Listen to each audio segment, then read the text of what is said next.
Good morning and a very warm welcome to all the learners of the PGDHE who have got together at the various regional centers of IGNOU for this 10-day long extended contact program. The objectives of the extended contact program, as you know, it is a compulsory component of PGDHE, and the objectives are mainly, I would say, twofold. One is to develop in our learners those skills which will help them to become better teachers at the higher education level. And the second objective, which is also equally important, is to provide a platform to all the learners where they can interact, critically discuss and reflect on their practices with their peers in the field, and also interact with the resource persons who might be present at the regional centers in a face-to-face mode or through teleconferencing, linking the learners with the resource persons at the studios at IGNOU headquarters in Delhi. As you know, this program is being done through teleconferencing. Similarly, you will have sessions which will be completely in a face-to-face mode. So ECP is visualized to be conducted in two formats. The 10-day program will be organized into various sessions comprising of individual activities and group-based activities. So the format which we are going to stick to is that either we will have teleconferencing sessions from New Delhi, or you will be having an interaction with the resource persons and other learners who are there in the regional centers in a face-to-face mode. The first session must have already got over at the regional center. As you know, that it was about an overview of PGDHE, basically doing some kind of a recapitulation about the theory courses which are there, which are 5, as you know, MES 101 and 102, 3, 4, and finally the project work, which is the course 5. So you must have done already a recapitulation with the resource persons in the first session. In this session, we have taken up a very interesting topic. It is higher education, the 11th 5-year plan perspective. The basic objective of taking this topic for discussion today through teleconferencing mode is that we want to just see that how does the Indian state perceive higher education. What exactly is the thrust in higher education which the state wants higher education to achieve in terms of objectives and so on and so forth. And by taking this topic, we will also get an insight into the various policy dimensions which inform higher education. So basically what we are trying to look at is that currently what are the thrust areas which the 11th 5-year plan has articulated and outlined in terms of higher education. And in the process, of course, we will also get to know an insight about what are the various reforms which are being suggested for higher education, how these reforms are going to be carried out, because as we all know that the environment in terms of higher education and education as such has changed. There is internationalization, globalization. There is also an increased talk about privatization of higher education and so on and so forth. So in the middle of so many developments, how is it that 11th 5-year plan is looking at higher education? What are the thrusts which have been outlined here? For this purpose, we have Shakila Shamsu, who's Joint Advisor Planning Commission Yojana Bhavan New Delhi, and I think we couldn't have had a better resource person to talk about 5-year plans than Shakila. I would invite Shakila to start her presentation in a few minutes, but at the same time we would also like to be informed from the regional centers about the participation of learners for this ECP. We wouldn't mind taking your calls, letting us know about how many learners are there and who are the regional centers who are hooked with us right now. But in the meantime, Shakila, that we wait for the phone calls, I think we can start. Yes, we can start talking about the 5-year plan, the 11th 5-year plan especially. I think I'll go for the slides a little later. Good morning to all of you at the regional center, and it's good to be on this side of the table because I've always had an experience of being in the other side of the table, being in the regional centers. Yeah, Shakila, I think we'll take the first call from Chennai, and we are going to be interrupted, but that's okay. We'll start with the presentation. Yes, Chennai, can we have your call, please? Yes, ma'am. Good afternoon to both of you. Yes, Dr. There are Srinivas. two participants here. Yeah, one is a lecturer in mathematics, the other is a lecturer in education, specializing in teaching of sciences. So these two participants one belonging to the 2005 batch and the other belonging to the current batch of 2008. We have only 2 participants, both of them are present. The first session was over, wherein we gave the overview of the PGDHE program and also a brief overview about the ECP. Thank you. Over.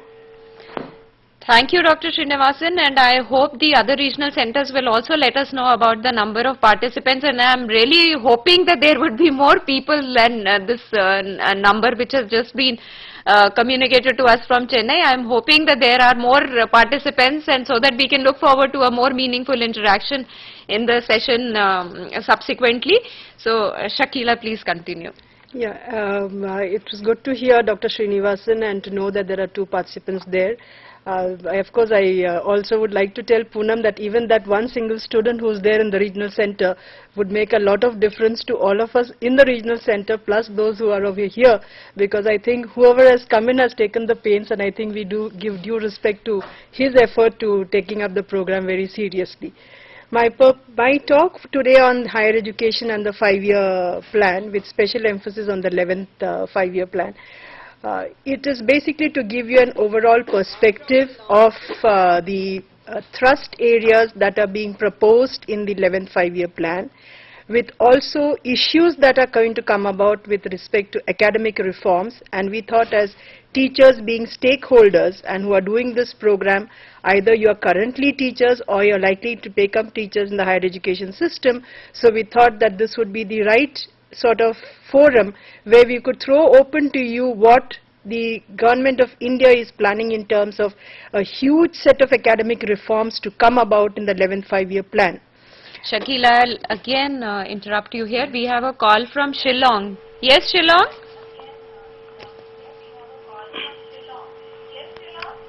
Good afternoon, madam. Good afternoon. Hello? Yes, good afternoon.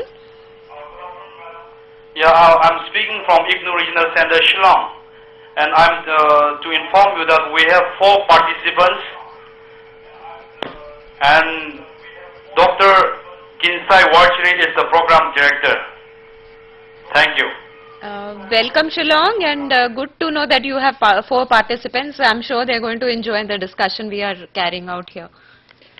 Yeah, I think taking off from where I just stopped, so the idea is to give you a focus onto the reforms that are being planned, and I believe this session is going to have a break and further carry on. So we'll also talk about globalization and issues that are being thrown up with India becoming a global destination for higher education. It's almost a kind of a reversal where we might become, instead of calling a location outside as being the Oxford, being the destination, India would become something like an Oxford for the Western world, for them to come in over here and pursue higher education.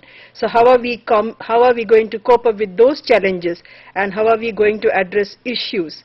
I may mention over here that the idea is to just give you an overview. I have a few slides which are basically on the thrust areas, and we'd go in with the discussions along with the presentation, or if Poonam feels that we have, of course after we have our first round of calls coming in on the participation from the regional centers, if Poonam feels that we could have a break with after about 6 or 7 slides and then go in for the discussion later, it's left to Poonam how she would like to organize the whole program. Yeah, Shakila, we'll take a very quick call from Jaipur. Yes, Jaipur, please. Good afternoon, ma'am. I'm Mamta Bhatia from RC Jaipur. We have 3 participants over here. One is a principal from a local college in Badmer. Another one is a lecturer in education. And third, Dr. Ankita Sharma. She is a lecturer in food and nutrition. We have our program coordinator, Dr. Sarita Jain. She is an associate professor in the University of Rajasthan. And one more student has informed that he has been delayed due to some traffic problems with his bus. So he'll be joining us within half an hour or so. Thank you, ma'am. Thank you, Jaipur. Shakila, I think it's a good idea that we take up a few slides in the beginning, and along with the discussion and all on those slides, then we give a pause, for take more interaction and questions, and then we can proceed further. Okay. I think we could start with the slides itself. So as we are having it for higher education and 5-year plans with special emphasis on the 11th plan, I hope the presentation is a bit dense in the first slide. I am just trying to sort of make ourselves realize that as a country, we have a lot of strong and positive points, and that's why our attempt to really bring about a lot of changes in higher education sector would not really be very difficult as such. I am also open to sending this soft copy to the regional center, so that in case the students would like to really take it down, I'd rather like you to focus on the discussions right now rather than going with your pen and pencil and start jotting down what is there in the slide at the moment. Just to read out what is being presented over here, we are talking about the strengths. India's general, technical and managerial capabilities are on par with the first world countries. So though we might be a member of the developing world, as far as the capabilities or the potentials are concerned, as a country we stand almost globally on par and internationally on par with the other world countries. As far as attitude, the second one, the Indian inquisitive mind, maybe a cat-like feature that all of us have, imbibed cultural and moral values, dedication, faster adaptability, hard work and an overriding desire to achieve is well recognized globally.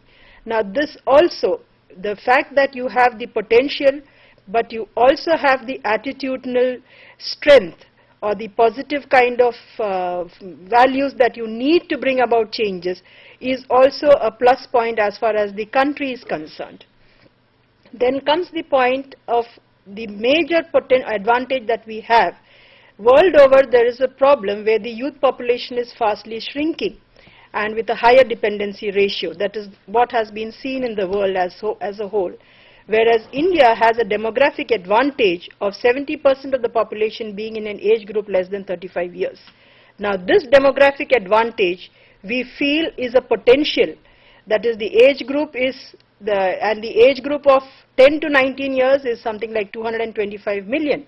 Now that is a sizable demographic potential which we say could be converted to a demographic dividend. Now it is this factor that we say we can convert the potential into reality through quality education with latest knowledge and skills.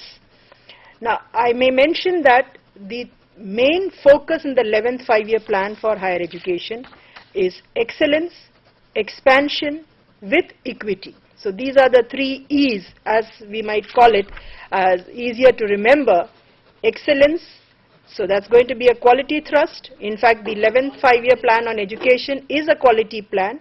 Expansion, a huge, it's for addressing access to higher education, because you have a huge age group population who's wanting to come into higher education.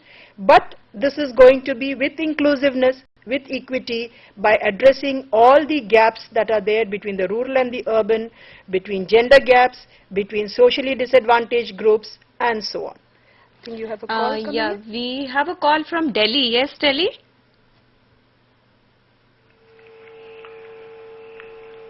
Good afternoon. I'm Sanjeev Pandey calling from RC Delhi 2.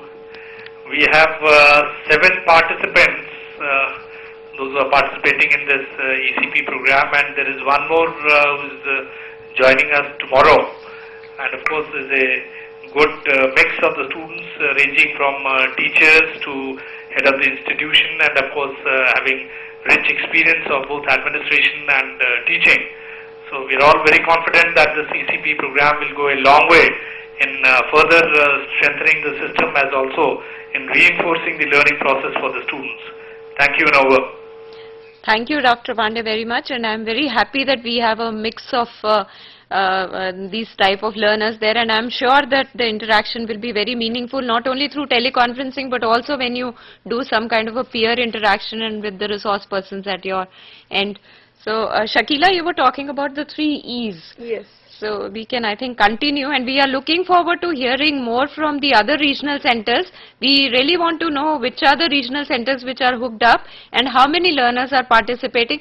So as we go along, it will be nice if we can hear from the rest of the regional centers as well. Yeah, so as I was just talking, I was trying to tell you that it's very easy to think of the 11th 5-year plan the education plan as it is being called, thanks to the Prime Minister putting in a lot of investment into education and health. These are the two priority sectors in the 11th plan. And I must say, both in terms of the elementary education and in terms of higher education, the quantum of allocation that has been is almost fourfold than what it was earlier.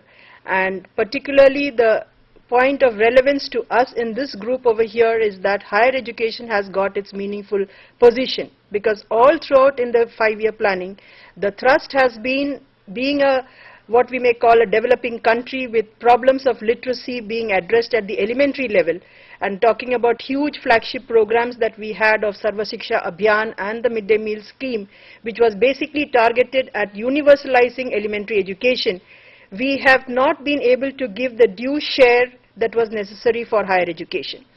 But there has been a huge debate in the working groups that were there for the 11th 5-year plan, and the feeling that if India is not going to address the age group clientele that it has of about the below 35 years age group, where there could be simultaneously education taking place with employment, plus the 19 years age group clientele, if this group is not addressed to, then we might be lagging behind the other countries in the world where there is a huge advancement that is taking place in the field of higher education. Not only in terms of the kind of curricula that is being offered, which is more market driven, which is more internationally suited, but also in terms of its adaptability to the changing technology. And unless we are able to keep pace with those changes, it is likely that though we might talk in terms of universalizing elementary education, we might be lagging behind in the higher education sector. And this was particularly the reason why we have thought in terms in the 11th 5-year plan that even the higher education sector should have a fourfold increase in the allocation. In fact, as far as higher education goes, it is almost a tenfold increase, because in the 10th plan it was almost something like just 8,000 crores, and we are talking about 87,000 crores or so being talked about, at least 85,000 crores coming about in the 11th plan for the higher education sector. That's a huge quantum jump that is as far as higher education is concerned. The current status as far as the higher education scenario is not very, very attractive.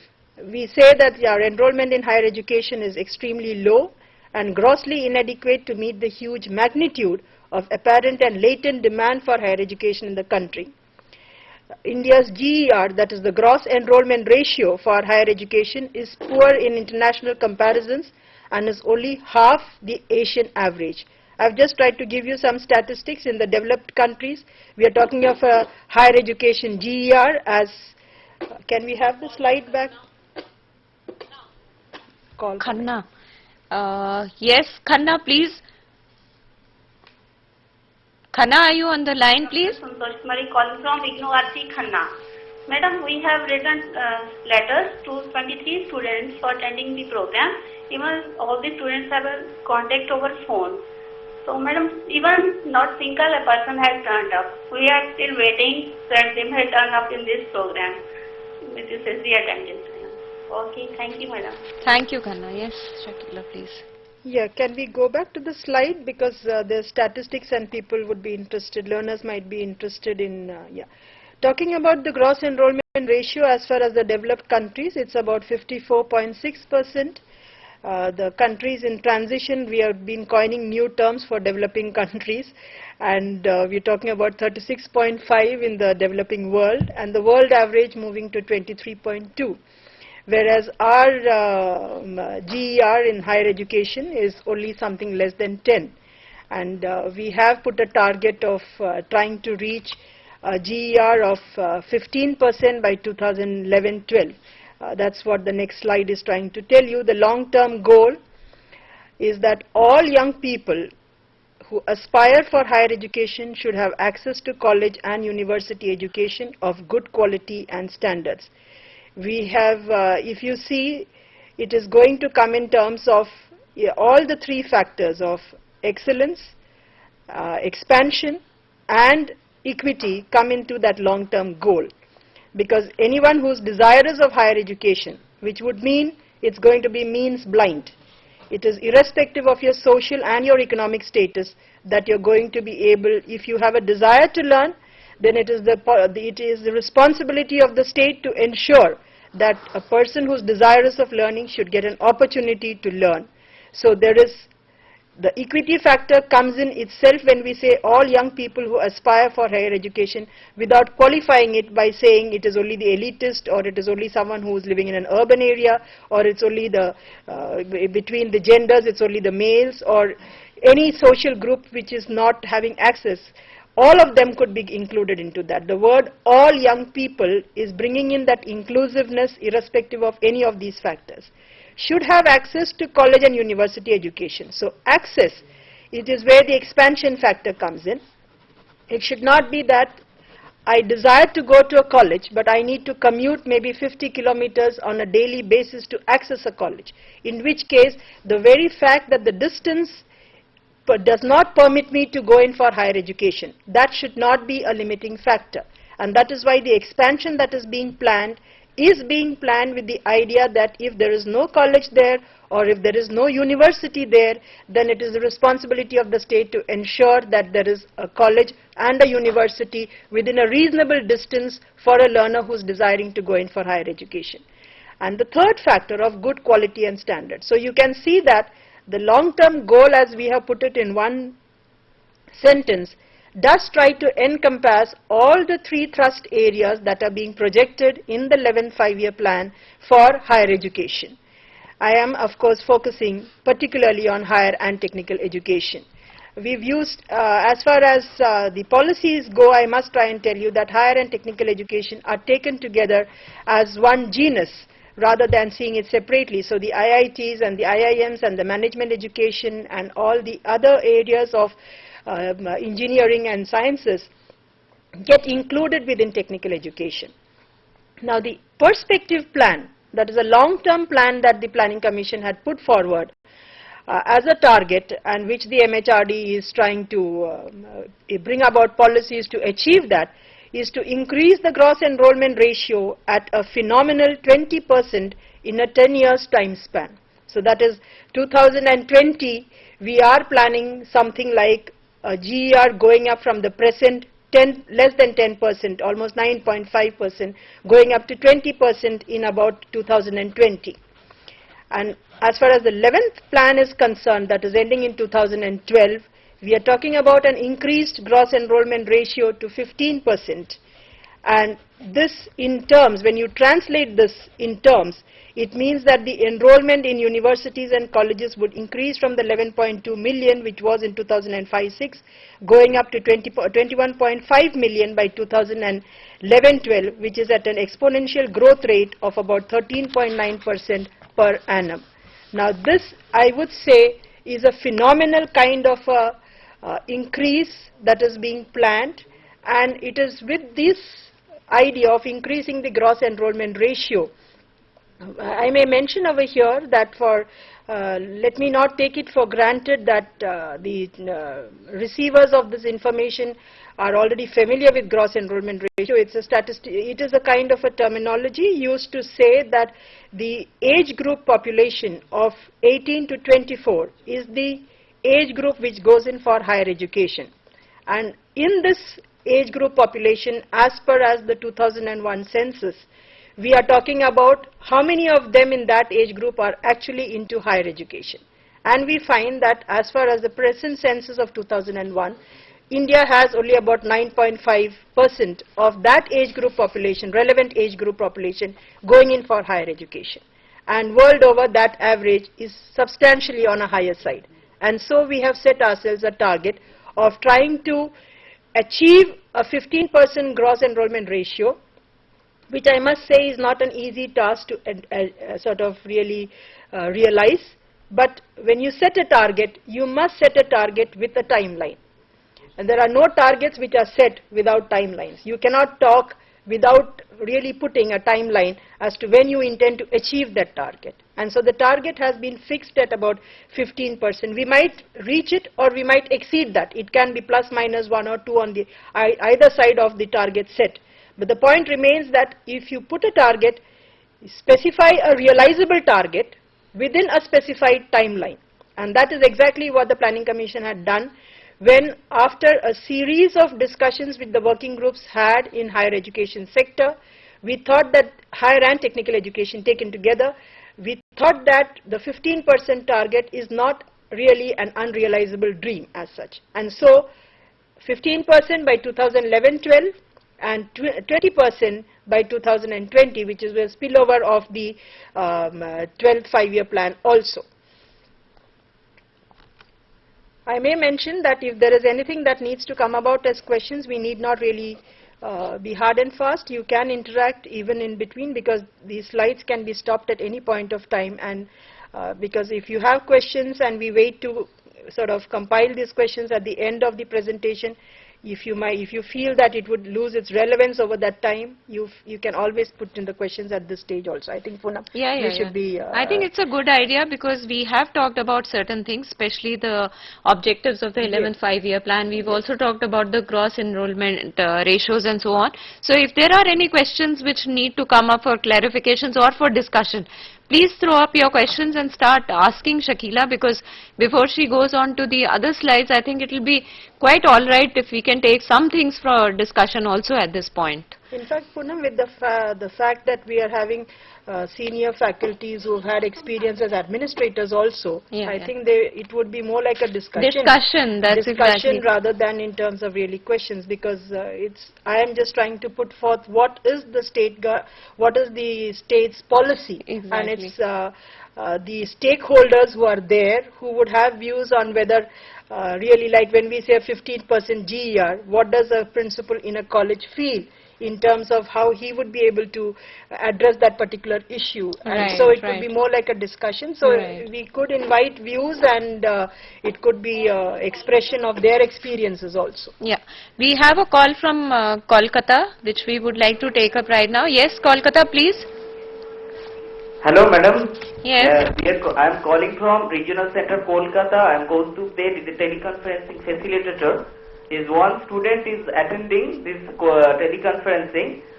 He is busy in a project work on library, and this is from Kolkata. Over. Thank you, Kolkata, for that information. Once again, I would like to request the learners to please ask questions if there are any to be asked at this point. In the meantime, Shakila, I would like to ask you something. You did mention about this GER being pitched at 10% right now. What exactly are the reasons? I mean, as far as the cohort is concerned, we know that the schooling system is like an inverted pyramid, you know, I mean the base is very big and it kind of tapers as we go upwards. So a lot of people drop out along the way as they move into higher education. But what are the other reasons for their not really joining into higher education, apart from the fact that there's a big dropout, and what exactly is being aimed to get them all into the fold of higher education also?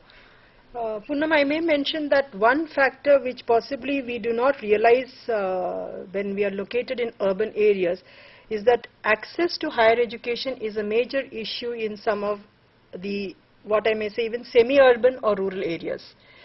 The fact that also there is only a demand for going in for some sort of professional courses only by a certain percentage of the population also makes it that the general education stream is not really being very attractive. The next point, and in fact this is where we are talking of a huge amount of scholarships being given, is the factor of means.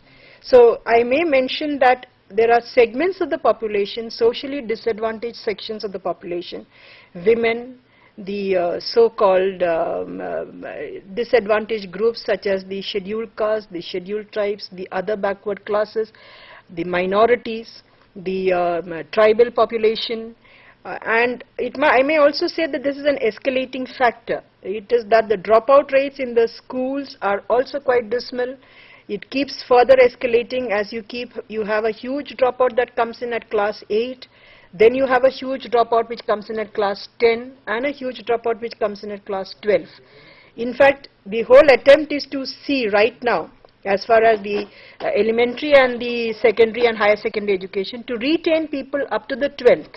And we then think that those who have passed out of 12, that catchment area, they should not drop out at that stage, and they should be able to access higher education. And we have tried to provide scholarships that will all come in the further slides. We have tried to set up new colleges in areas where there are no degree colleges available, with a view to attracting this catchment group. And also probably making the curriculum more interesting and, more relevant. for. More relevant. I think we have a call from Kolhapur. Koraput, I'm sorry, yes, that must be Dr. Dalai from Koraput. Yes, Karthik, please. Good afternoon, Poonam and Dr. Shamsu. Good afternoon. This is K.C. Dalai from Koraput Regional Center in Odisha. We have at the moment 4 participants.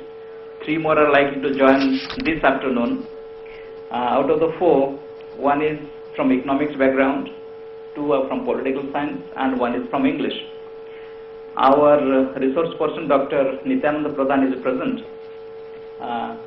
He also has been acting as a resource person for the last few occasions in the ECP, and he has been highly effective. He has some interactions with you and has a question to put. He would like to interact. Please hold on. Good morning, ma'am. I want to talk about the discussion that is during the 11th plan period, the percentage target is 15% increase, and nowadays different diversified courses are being provided, particularly through open and distance learning system. So access, as far as access and enrollment is concerned, I think in higher education so that is okay, but what target have been fixed as far as the number of teachers and other types of facilities in higher education system? Thank you. Thank you, Dr. Pradhan. I think that's a very interesting dimension, that when we are talking about expansion in higher education, there are other correlates as well which need to be taken care of. So, Shakila, would you like to comment? Dr. Nityanand, thank you very much for that concern that you have. In fact, I may mention that there is a huge vacuum in terms of faculty requirements for higher education. And that is where I feel that those of the learners who are here at the moment, who have not entered into the field of teaching as of now, might find that this is the best opportunity. We described the 11th plan as being the honeymoon period for education. It is not going to repeat that kind, we are never going to repeat that kind of advantage phase that education sector is going to have. And there are lots of teaching opportunities that are likely to come about. But the emphasis has been on the quality of faculty that is going to come in. And whether we like it or not, the general stand is that a faculty should qualify the NET examination to come in for teaching in the higher education sector. So we have tried to take stock of the requirement in terms of faculty also, though I must say that as of now I am not having a data which tells me that in higher education this would be the required faculty, but as such the MHRD has been talking about with UGC. They have been telling that there is almost a 35% shortage of teachers than what is the required number.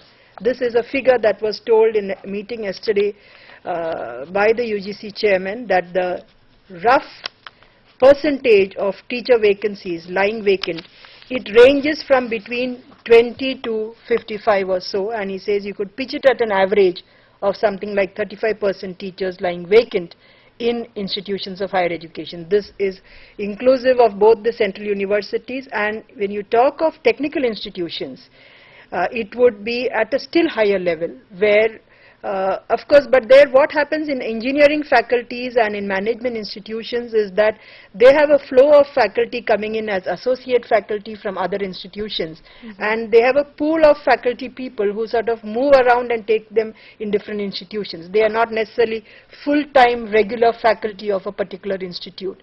So given that kind of a flexibility that they have there, they are able to make up for that loss. Though of course there is no justification for it, but there also there is a almost 35 to 40% vacancy as far as the faculty requirement And goes. this is a big number, I must say. That's a huge number. So, and considering that we are talking about expanding and setting up more colleges and universities, with the existing vacancies of about 35%, you yeah. are talking about a huge vacuum really in the requirement of faculty. And that is why I was feeling that maybe the PGDHE programs should be ones which should attract more learners, because if people come in and do this program, I'm sure their ability to qualify for the NET exams and all that would become easier. Now, whether we like it or not, NET has become a reality, and the examination is being sort of restructured to ensure that you know, it's not just a kind of an elimination, but also at the same time there is merit plus knowledge in the domain area that is being taken into account. So that is one factor. And as far as infrastructure is concerned, let me also mention that both the MHRD, the UGC and the Planning Commission have taken stock of the infrastructure requirements of colleges. I may mention over here that as far as the state universities, let us not feel that we are only talking about the central universities. As far as the state universities are concerned, during the state plan meetings that are held in the Planning Commission, the state education secretaries are asked to sort of give us information as to the kind of resource constraints that they have in terms of infrastructural requirements, whether it is classrooms, whether it is laboratories, whether it is ICT related, whether it is in terms of teaching aids, all these. Yes, Shillong, please.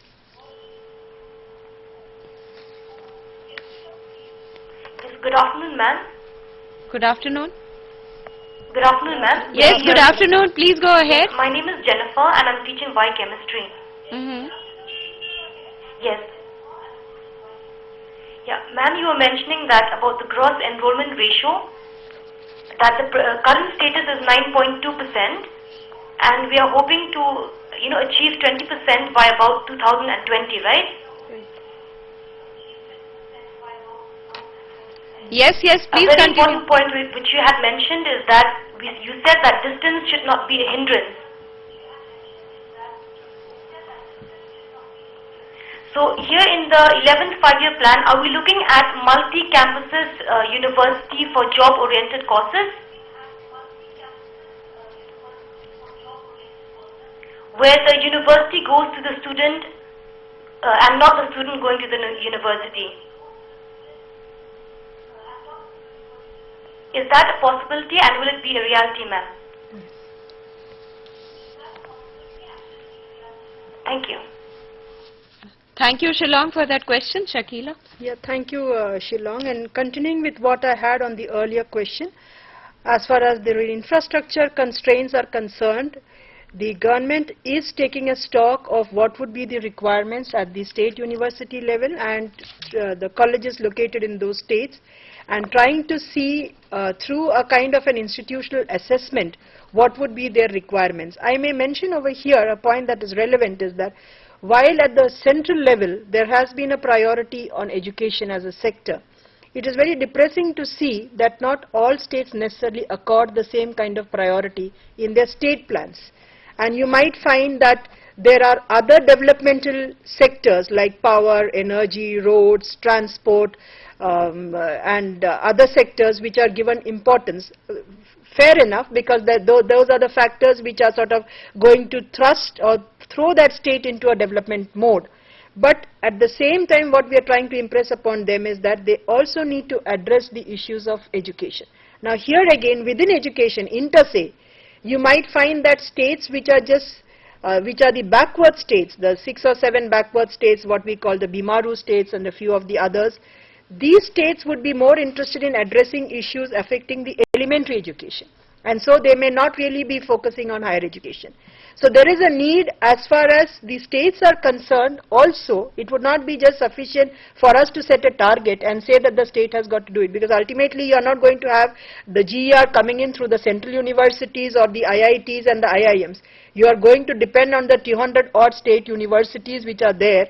And in fact, now the current strength of the total state universities, we are moving around with 378. Just yesterday they've been telling us it's about 419 universities taken together, including the 20 odd central universities. So we are talking of a huge number of universities located in the states, and they also should wake up to the fact that the state government, they should be able to impress upon their planning departments that the education sector should be equally treated as a development sector.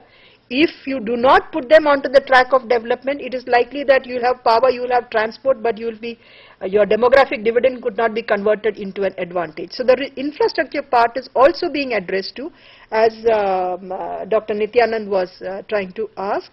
The other question which has come about will come about from Shillong, which has come about in terms of access. My next slide would address some of these questions, and I'll address that question in that same slide. We are talking about expansion in the 11th plan. Can we come back to the slides, please? Yeah, we are talking about expansion. This is what is being planned. The Prime Minister had announced that there will be central universities in all the states.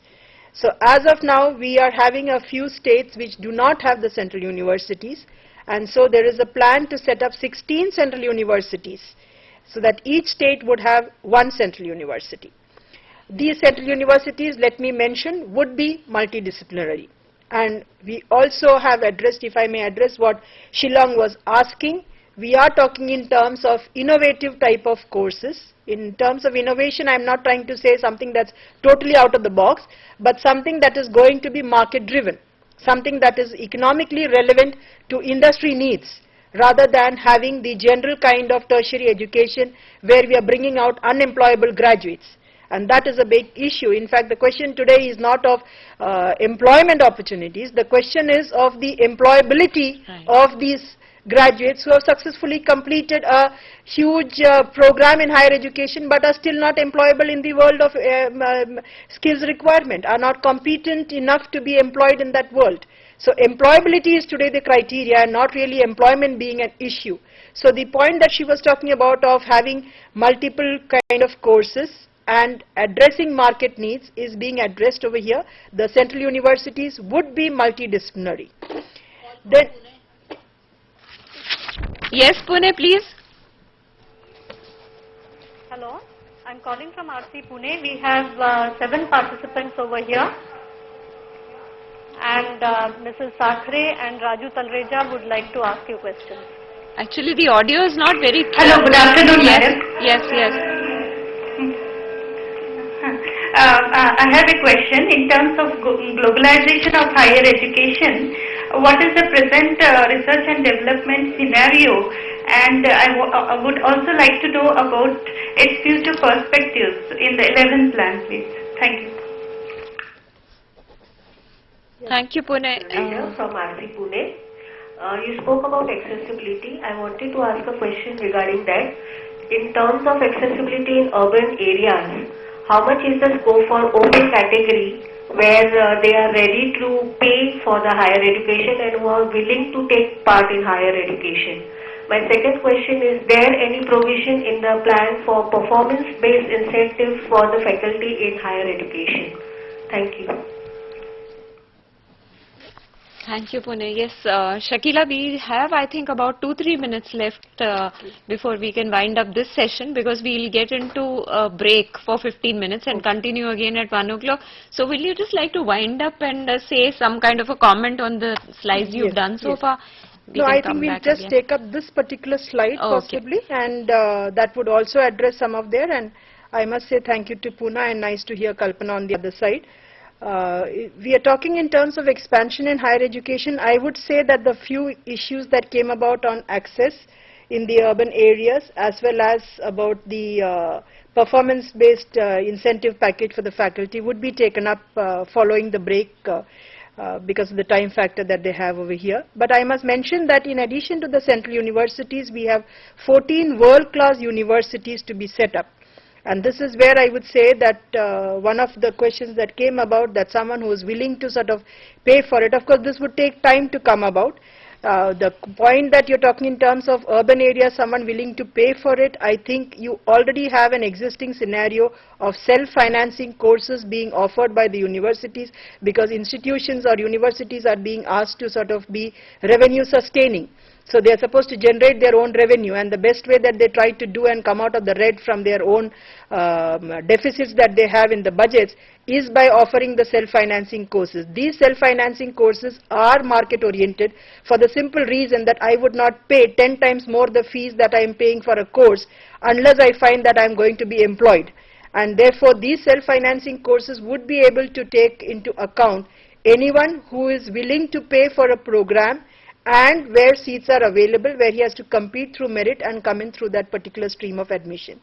But as a plan for expansion and as a plan for also putting India into the global map, we are talking about 14 world-class universities to be set up. The mapping has not yet been done, but I must mention that while central universities may not necessarily be located in capitals of the cities, of the states, world-class universities would definitely be only those where there would be linkages with international airports. That has to be a criteria because we are talking about faculty also coming from across the seas. So you cannot have, and also students, both faculty and students are going to be of an international character.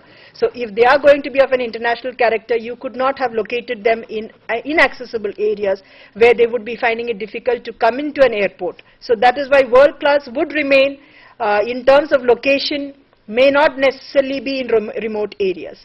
Then one degree college in 370 educationally backward districts with central assistance. Now this is an important point of access.